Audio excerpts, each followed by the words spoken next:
Titignan natin kung kasya to. Pag kasya na to, okay na siya. Yung mga kamamsi ko, itong mga pinagdumaan, yung mga, ano tawag dito? Mga plastic jar ng mga tubig. Huwag niyo itapon. Nakita ko sa YouTube. Ginawa ko. Putulin niyo po yan dito. Alisin niyo rin itong tangkay. Tapos kunin niyo po yung nasa base. Ginawa ko ito. Ito na nagawa ko. Yan o. Ito yung puwit. Yung dulo. Itong pinakaganito dito.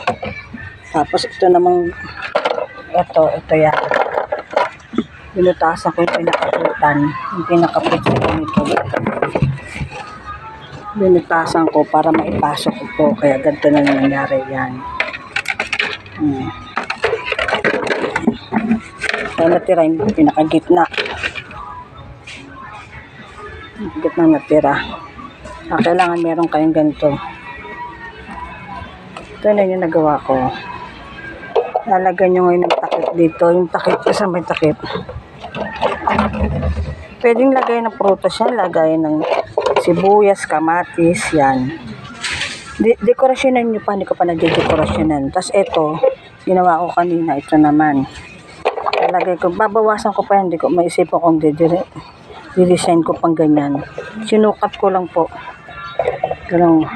Sinukat ko lang kung kasya yung pinaka-base niya.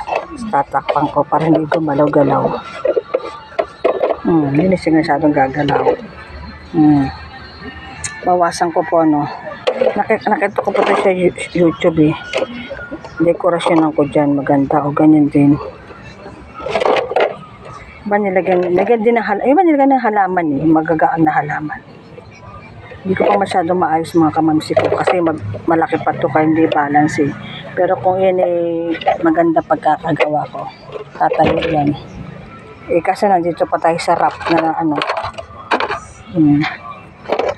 Nakadalawa na tayo dahil lang yung dito sa plastic na to. Dalawa ng gitna yan no. Mga gagawin pa tayo. Papakita ko sa inyo. Ano po mga kamamsi ko. Babay muna mga kamamsi ko ha. Para maayos ang ating ano. Kukulayan ko to. Lalagyan ko ng ibang disenyo. Bulaklak sa mga gilid-gilid. Pwede palang pagpaganyan. Pabaliktad. O gusto nyo nakaganyan. Nakabaliktad naman. Ay ganyan. O kung gusto nyo itong hindi parang hindi yung ganito, siya yung itaas. Para may shape.